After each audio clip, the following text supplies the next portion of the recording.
Pernahkah anda semua terfikir mengapa resit barangan runcit kita semakin mahal, bil utiliti semakin meningkat dan kos sara hidup kita semakin menghimpit? Kebanyakan kita akan menyalahkan faktor ekonomi semata-mata. Namun, ada satu pemacu tersembunyi yang sering terlepas pandang, iaitu krisis iklim dunia. Salam sejahtera dan selamat datang ke World Sustainable Development Goal Challenge 2026. Nama saya Mariam bersama ahli kumpulan saya iaitu Aufa dan juga Amni. Kami berada di bawah bimbingan Cikgu Nur Raihan. Projek ini menghubungkan SDG 13, sasaran 13.1 dan juga SDG 8 iaitu sasaran 8.4. Kami membuktikan bahawa kegagalan membina daya tahan iklim secara langsung akan melumpuhkan kecekapan ekonomi peribadi dan pertumbuhan makro negara melalui inflasi makanan dan kos pemulihan bencana. Terdapat 5 topik yang akan dibincangkan iaitu anatomi krisis, krisis berkembar, strategi tenaga, ekonomi kitaran dan juga misi 2025. Peningkatan suhu global kini bukan lagi sekadar isu alam sekitar, malah ia merupakan cabaran ekonomi yang nyata bagi setiap individu. Apabila suhu meningkat, permintaan terhadap tenaga melonjak sekaligus memberi tekanan kepada perbelanjaan bulanan kita. Hari ini, kita akan bincangkan bagaimanakah amalan kelestarian bukan sahaja mampu memelihara ekosistem tetapi juga menjadi strategi ampuh untuk menjaga kestabilan kewangan peribadi kita. Sebelum kita melangkah dengan lebih jauh, mari kita fahami dahulu apakah sebenarnya perubahan iklim. Perubahan iklim merujuk kepada ajakan jangka panjang dalam suhu dan juga cuaca global. Sejak era revolusi industri, aktiviti manusia melalui pembakaran bahan api fosil dan penyahutanan telah meningkatkan kadar kepekatan gas rumah hijau di atmosfera. Kesannya, haba terperangkap dan pemanasan global meningkat.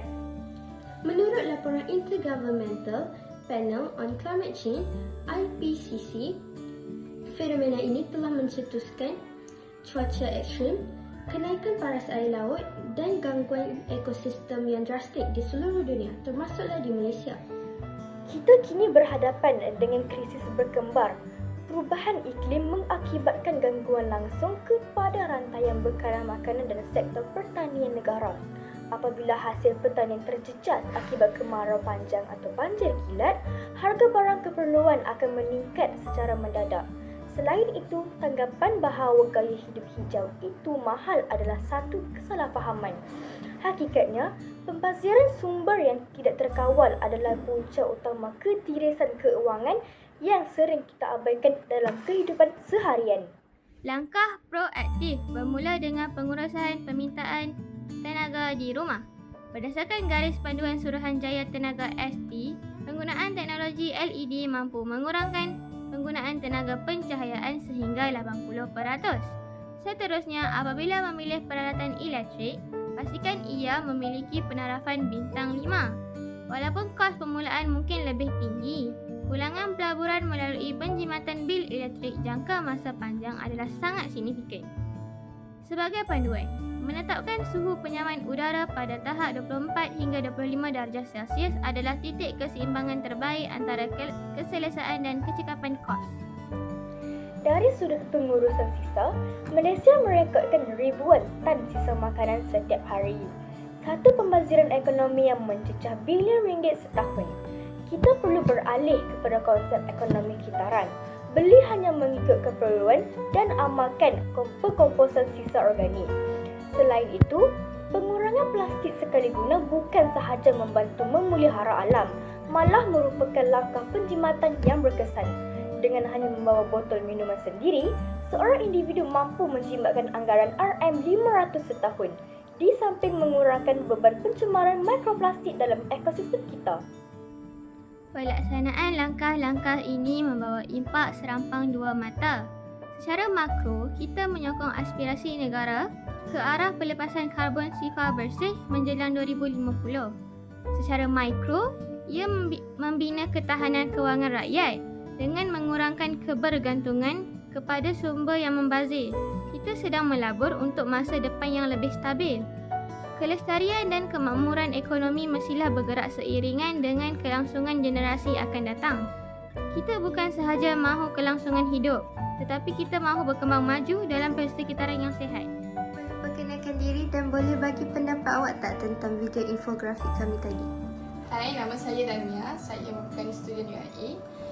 Apa yang saya dapat daripada video infografik sebentar tadi adalah kesan iklim globalisasi, terutamanya kepada sektor pertanian.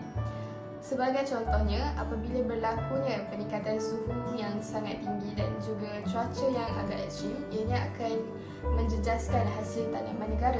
Jadi, ia akan meningkatkan permintaan bekalan makanan negara. Jadi, kita perlu mengimport barang-barangan luar seperti beras daripada Thailand dan juga Vietnam. Secara amnya, iklim globalisasi ini turut menjejaskan negara-negara pengeksport. Jadi, bekalan makanan mereka juga akan berkurangan. Hal ini tidak langsung akan meningkatkan kos import dan menyebabkan peniaga-peniaga terpaksa meningkatkan harga jualan mereka bagi menampung kos tersebut. Dan apabila perkara ini berlaku secara berterusan, sudah tentunya negara akan mengalami inflasi di mana rakyat akan perlu menampung kos sara hidup yang lebih tinggi, terutamanya dari segi makanan harian. Perubahan iklim adalah realiti ekonomi yang memerlukan tindakan segera daripada kita semua. Mulakan langkah kecil hari ini demi bumi yang lebih sejuk dan dompet yang lebih kukuh. Sila kongsikan mesej ini untuk kesedaran bersama. Terima kasih kerana bersama kami dalam menuju masa depan lestari.